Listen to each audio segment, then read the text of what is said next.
This is the Two Marketeers podcast, where hosts and marketing experts Sean Patrick and Lindsay Waugh seek to uncover what makes brands so powerful in how they impact modern society and culture. Two Marketeers. They've got a podcast. The Two Marketeers podcast.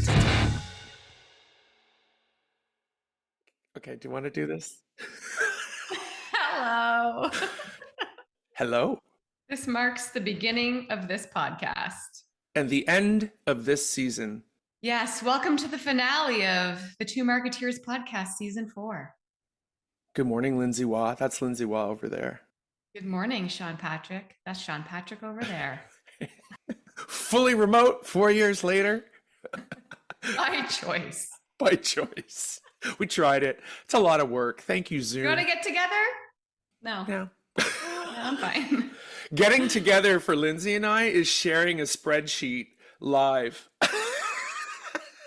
That's our, you guys need to understand. We have an 83-page spreadsheet that literally is our mode of communication.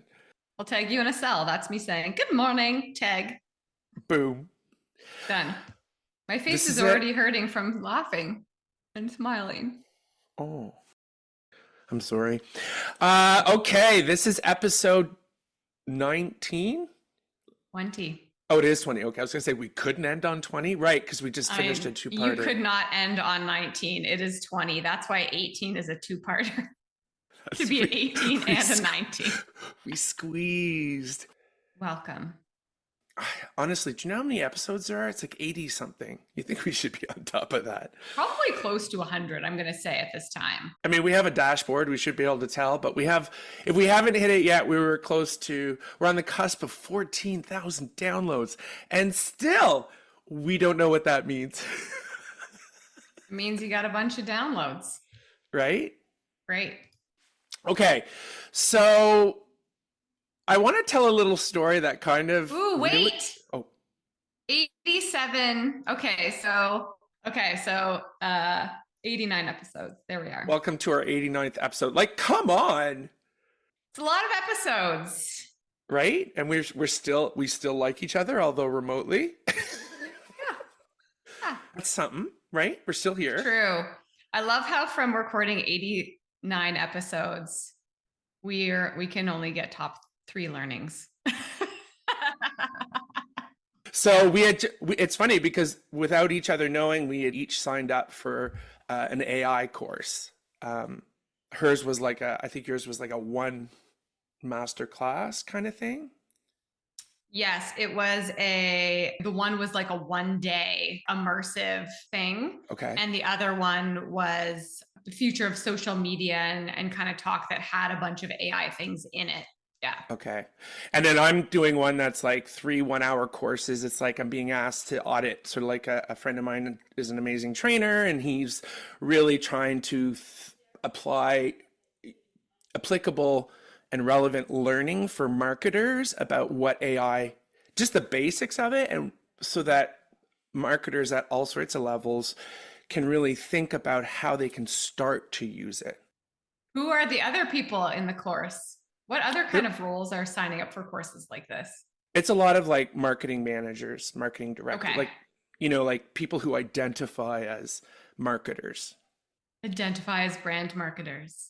I'm a marketer and a creative, so, I'm a fence sitter. You're fluid. I'm fluid.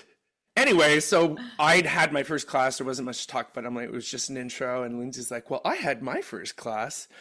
And it had to do with a podcast. Did it not, Lindsay? Yes. One of the first talks that I went to about AI had to do with like content creation, like how you can most efficiently create content as a thought leader to like show up in a progressive way in your industry or whatever industry that you work in. Mm-hmm. And the one was you could make a podcast. It's like one of the ways to demonstrate yourself as a thought leader is to have a podcast. So I didn't know you could create an entire podcast using AI in a matter of a few hours. So What they went on to talk about was the fact that you can, first off, use AI to determine what your podcast should be about. And then you can use AI to figure out like trending topics to create a episode list of what the top episodes should be that you should speak about. Then you can use AI to create scripts for those episodes. So you don't even have to figure out the content. AI can write it all for you. Then you can use video of yourself to train AI to create videos of the podcast with the script, with video that looks like you, even though it's not you speaking in real time in those videos. And then, of course, you can create a full publishing and promotional plan around where you should promote that podcast, where would be best for you to put it to gain awareness of it, to get downloads of it. And you can create an entire like go-to-market plan around your podcast. So you can do all of this through AI without using any of your actual brain or skills to create an entire season in a matter of hours, maybe even less than an hour. So that was probably the most eye-opening thing I had seen in my AI masterclass. Well, that's great. It made me say, uh-oh, to Sean, hey, did you know that people can just make podcasts in about an hour, the whole thing? So what are we doing here? Uh-oh. Yeah, so that's what I learned. What have you learned?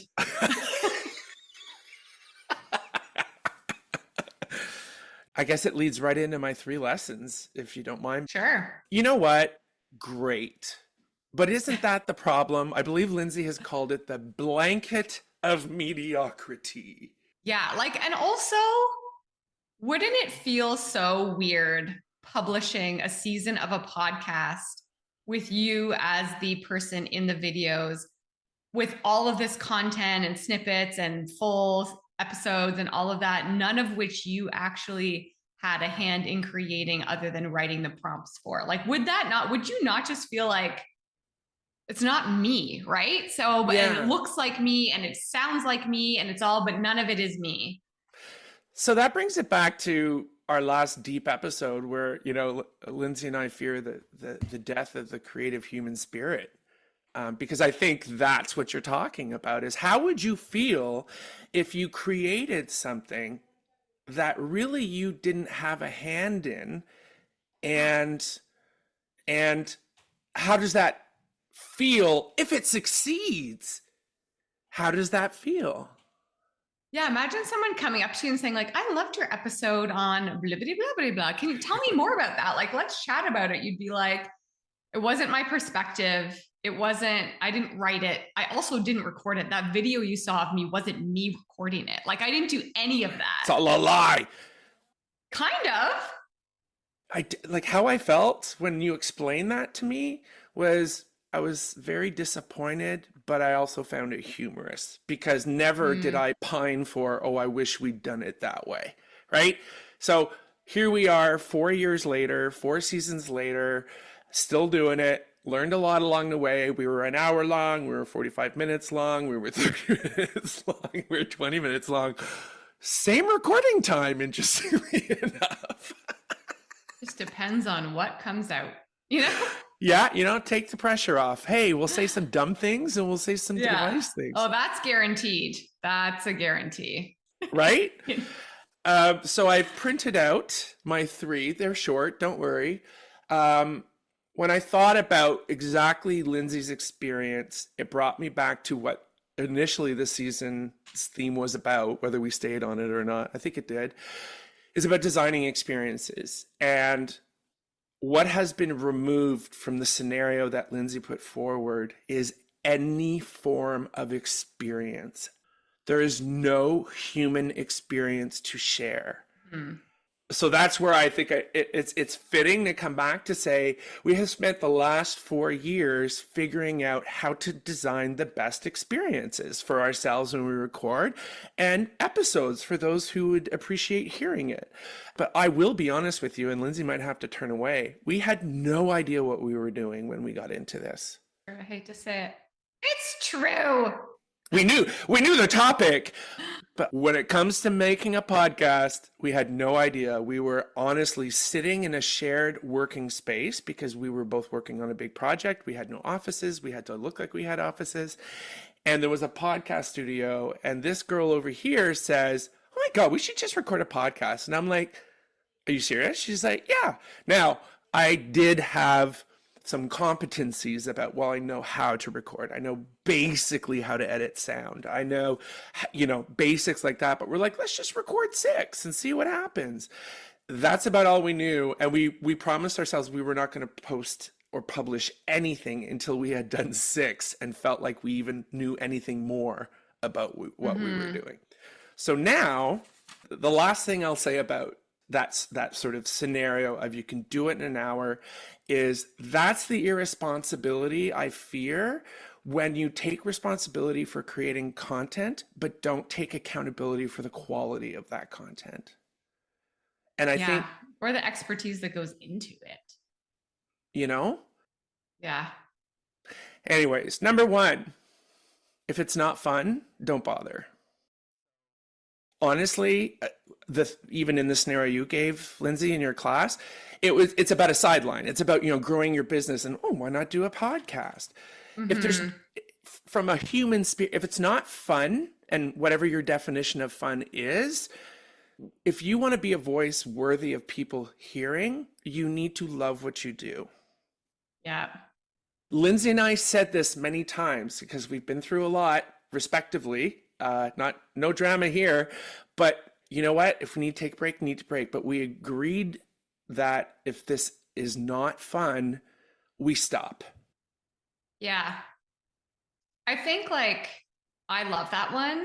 I would almost shift it a little bit and under my own view to say, if it's not fulfilling, don't do it. Because I think things aren't always going to be fun, but they can be fulfilling. And I've really noticed now that whatever it is that you're doing, you can't have the fulfillment without the struggle. And the fun is only part of the journey, right? So it's you have to have all aspects of it in order to be fulfilled. And fun is one part of it. But even if it's not fun for a week or a moment or whatever, it doesn't necessarily mean you should stop, because the fulfillment can still come in those scenarios when it's not always fun.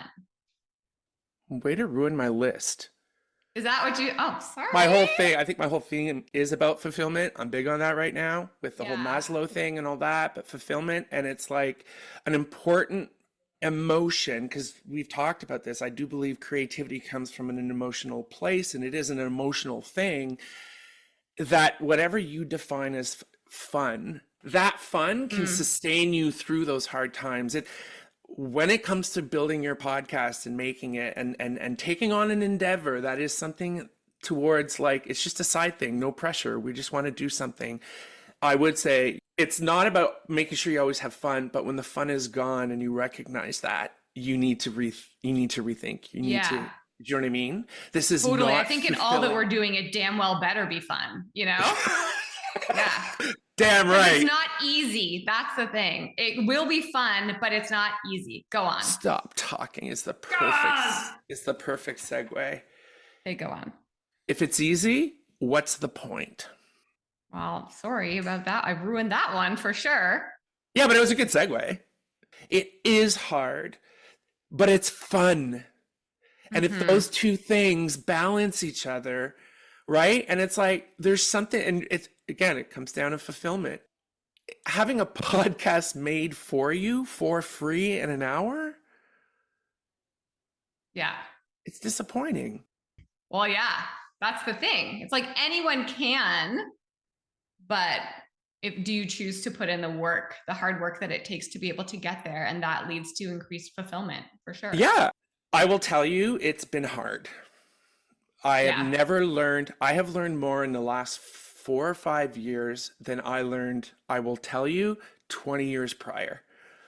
And whether that's, editing videos, recording, editing, writing, we both have to write, managing what I think is probably the greatest accomplishment a spreadsheet, like a system Yeah. that's like, oh, okay, so if I need to escalate this to say, okay, I know we're tight, here's the assets I've done, I'll WhatsApp Lindsay and say it's there, and then she'll put her comments. Like, it's that we have designed the experience.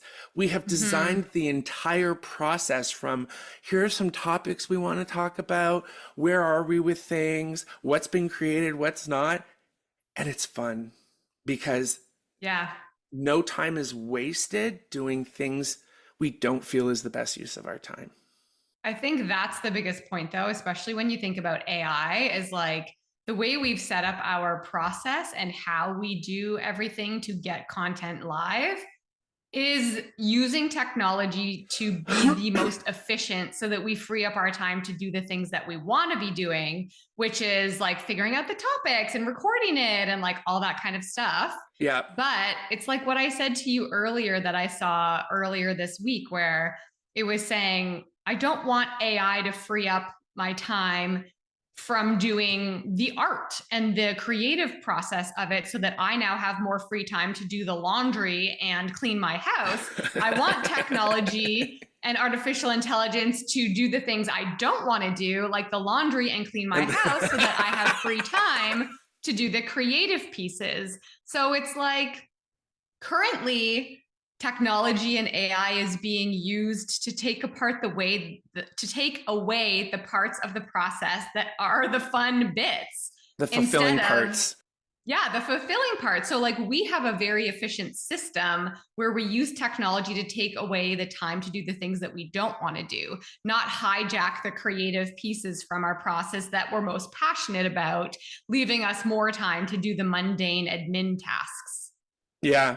And I think it's true. And it was Lindsay who called it out like about 2 years in. She goes, did you realize this Google document is like, it's IP beyond anything you could imagine? It saves us so much. And that was Lindsay, process queen. I was hesitant, going, why can't we just get on the call? I was very lonely. I was like, why can't we just, she's like, I don't have time.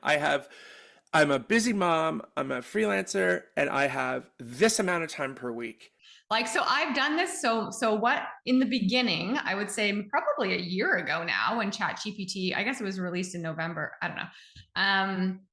I tried to write some of our podcast descriptions with AI to like save myself the time of writing it. Cause you're a very natural writer. I'm not necessarily. So I write a lot and like have to edit it a lot.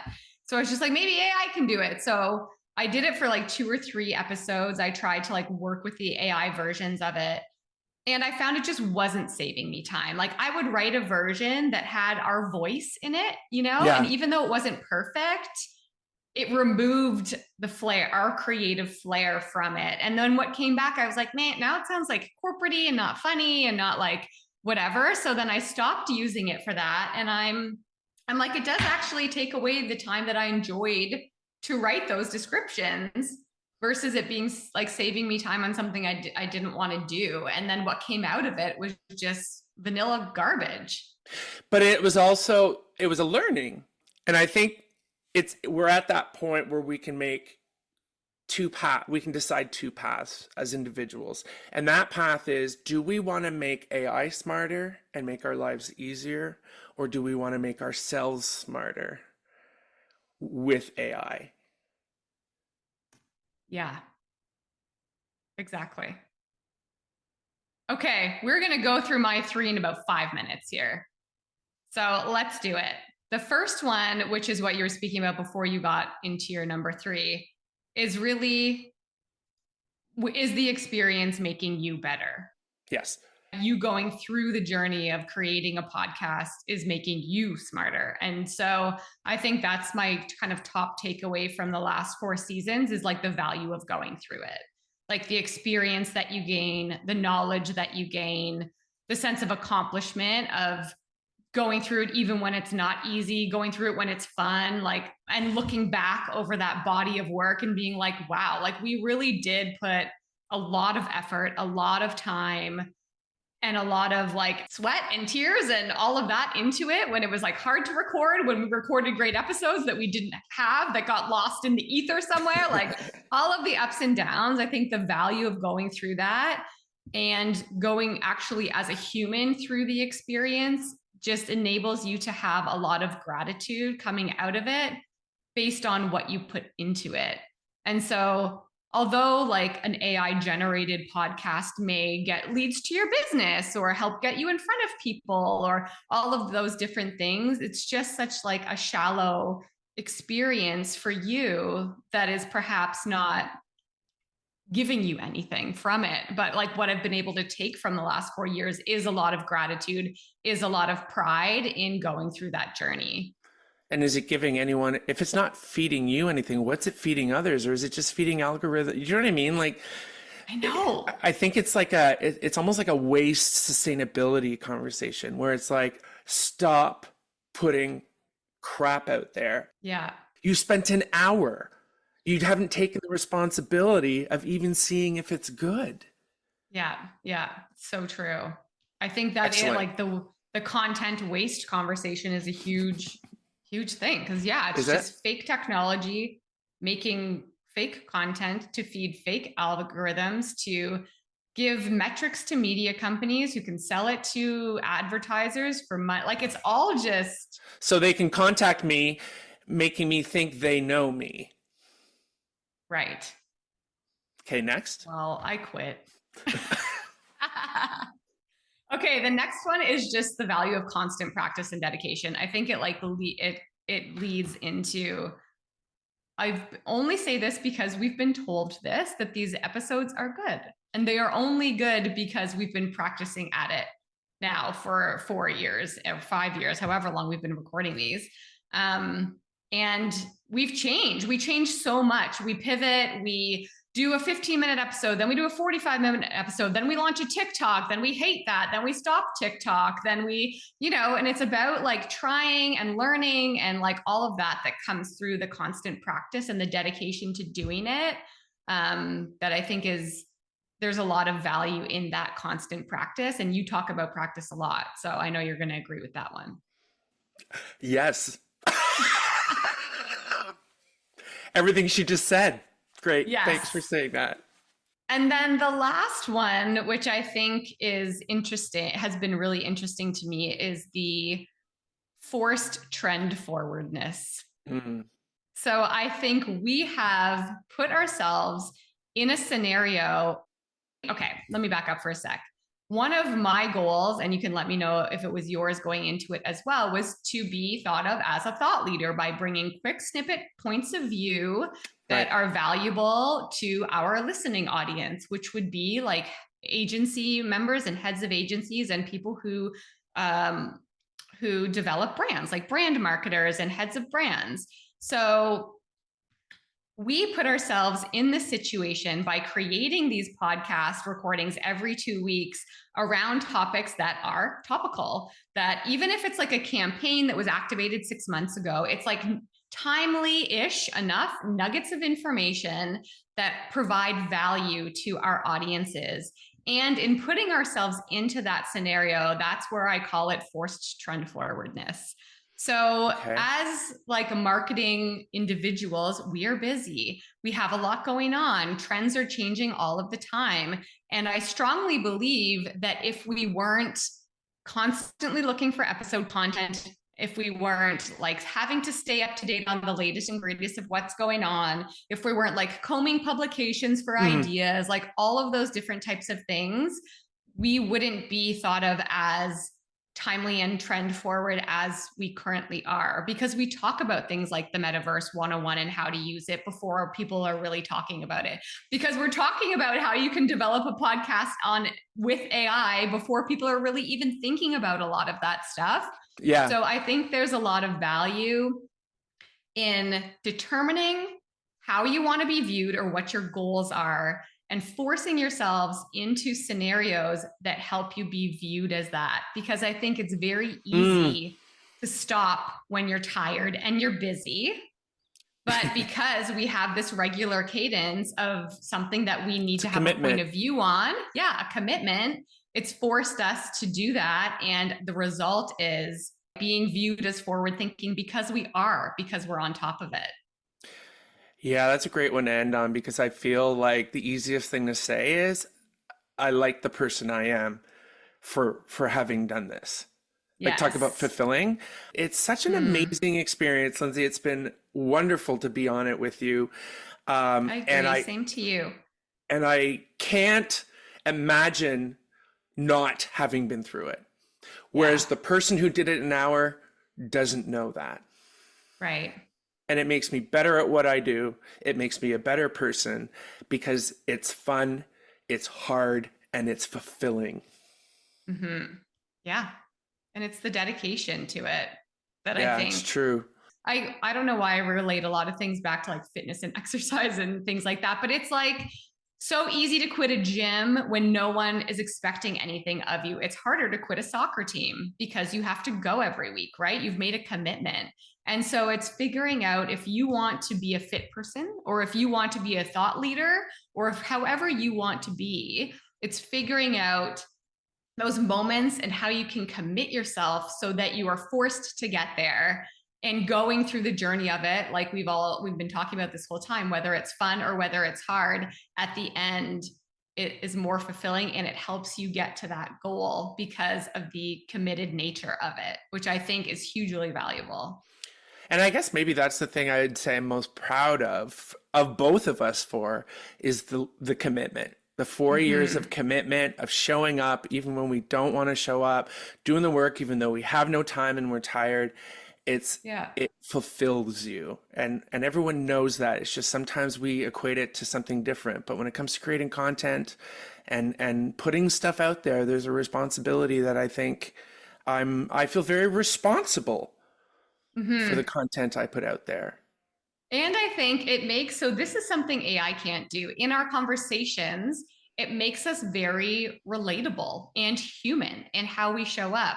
How many times have we hopped on and we've been like, I'm in the middle of moving. I'm sitting on a moving box. I am in my closet of my new house. There's shit everywhere. And we are doing it. And I'm a parent and I'm a this and we're busy and we are tired and we show up as that and we bring that view and it makes us very relatable. And I think people enjoy listening to that.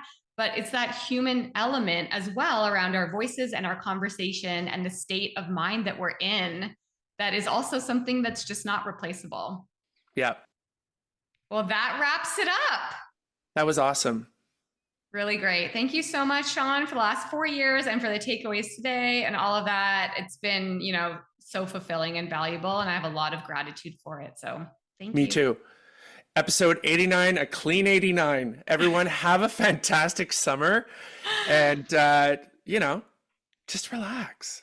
Relax. See you soon, Marketeers. Happy summer. Bye, Lindsay. Bye, Sean. I'll see you on the spreadsheet. Yeah, see you on the spreadsheet. Thanks for listening to the Two Marketeers podcast. New episodes launch every 2 weeks. Find the Two Marketeers podcast on Apple Podcasts, Amazon Music, or wherever you like to listen. And be sure to rate and subscribe. Listen on our website, thetwomarketeers.ca, or you can ask Alexa to play the Two Marketeers podcast. Want to keep in touch? Follow the Two Marketeers on LinkedIn or at Two Marketeers on TikTok. We've always got something to share.